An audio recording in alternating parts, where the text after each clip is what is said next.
Welcome, everyone. Dick, Sharon, and Linnea back to talk to you about another play that we were happy to attend, a play written by playwright and director Sikivu Hutchinson. This play, White Nights, Black Paradise, is a play that was written from a novel that Sikivu wrote several years ago. And it played over 3 evenings this past weekend. It was told largely through the voices of Black women. White Nights takes a look at the rise of the People's Temple in 1978. Now, for those of you who don't know about the People's Temple, it'll probably ring a bell when I mention Jonestown or Jim Jones. I'm saying James Jones, but Jim Jones. So in 1978, there was a mass murder of over 900 people.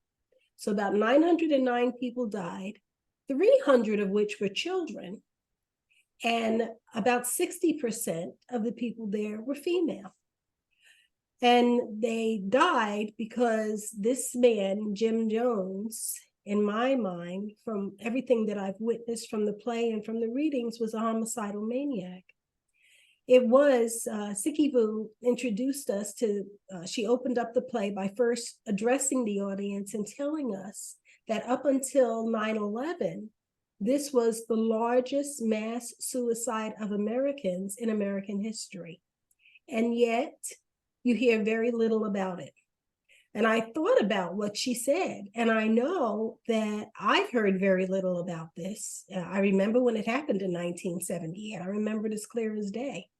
And I think we owe Sikivu a huge debt of gratitude for bringing this. The performance was on the anniversary of this terrible thing, the 45th year anniversary. Do I have that right? 45 years since 1978? It sounds about right. Yeah. We really owe her a debt of gratitude for bringing this up, because rarely do we have an opportunity to get a deeper look into something that impacted the lives of so many Black people. That's rare. What is common is that we are constantly reminded, that the Black lives have very little value. That was what triggered the Black Lives Matter movement. This sense that Black lives have no value. You can kill 300 Black children and have it never mentioned, so that people of another generation, and Nia is that generation, never even heard of it. It's just fine, just kill them, and that's the end of that. We did hear about the congressional representative, Leo Ryan, who was murdered there. And we know Congresswoman Jackie Spear, who was wounded. She was a Northern California elected at the time. But to hear about those people, never. And I don't think that there's any kind of monument or anything to them that I know of. So Dick, do you want to say, Nia, do you want to say something about this? Yeah, I just, what a tragedy. As Sharon mentioned, this is something I had never heard of before this day. It doesn't surprise me that it was, I don't want to say swept under the rug. I think that's the best chain of words to use. I never heard of this. I don't even think I've heard of the two politicians one was shot and one was wounded. I don't even think I'd heard of them. So this was a shock to hear, just because of the scope, but not surprising to know that it was swept under the rug. It seems that our country has a habit of not caring about things like this, and especially when it comes to people of color. Like Sharon said, I'm also grateful to Sikivu for shining such a big spotlight on it. She wrote a book about it, I think in 2015 is when it was released, and now she made this play. I'm not sure what other plans she has for this play, but it is a very good message, and the stories that this play carries is vital, and it's important to be talking about these awful, awful tragedies that befall the Black community. Um, quick couple notes on the play itself. This was another really small stage. They had some great artwork as a backdrop on their back wall. A really big cast for this play, but they did a good job in terms of staging. They used every inch of their space. They used it efficiently. They created several different areas to make several different locations. The storytelling was interesting. We understood what was happening. We got the story of I almost said Jamestown. The story of Jonestown. Is Jamestown a place? Jamestown, just James. She keeps Jamestown coming up in is mind. as bad for Black people as Jonestown. Okay. Jamestown is where the first 19 slaves were, Oh, enslaved people were brought in chains to Jamestown. So Jamestown and Jonestown, I don't care for either one. both bad. J Towns. Both terrible. Um, I lost my train of thought, but I am happy that she took the time to shine the light on this. I am grateful to now know this story and to have it in my mind and to do my own research about it. Um, just heartbreaking. Oh, what I was going to say is, and I think I mentioned you both of you talking about this before and after as well. And I think Sikivu mentioned it in her little opening, but usually the Jonestown story is told, if not from the perspective of, then in honor of Jim Jones. Is that his name? Jim Jones.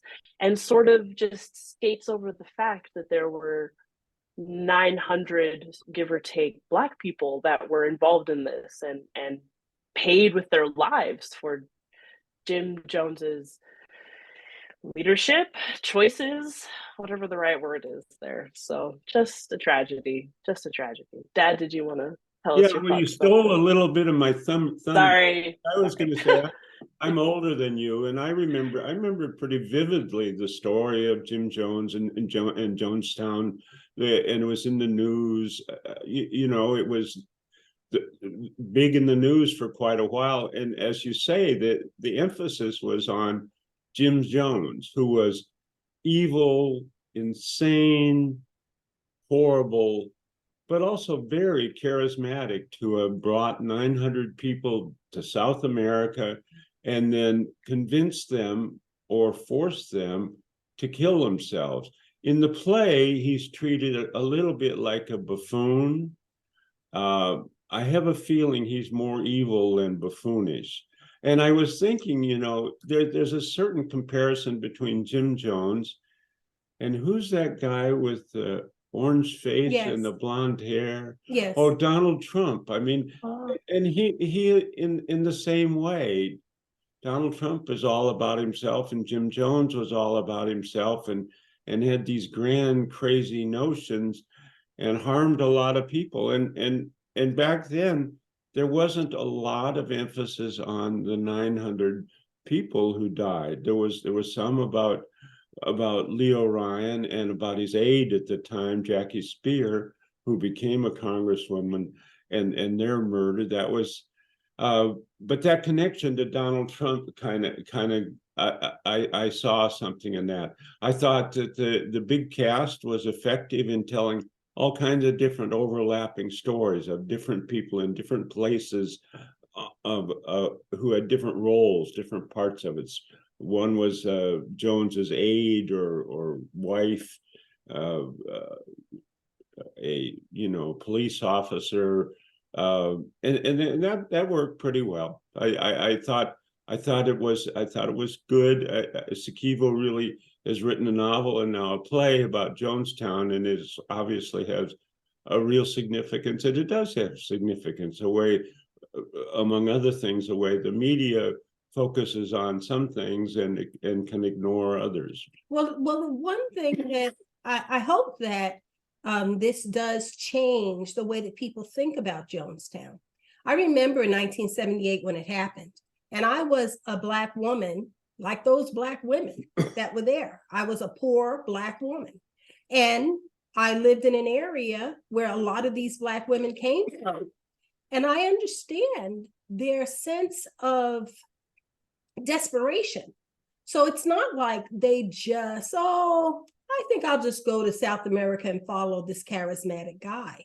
Many of these women had been trying to make a living, and this is what the play shows, how difficult it was for these women to survive, to pay their rent, to put their kids through school, through nothing that they had done to put themselves in a situation where they were at a disadvantage, because their disadvantage came from their skin color.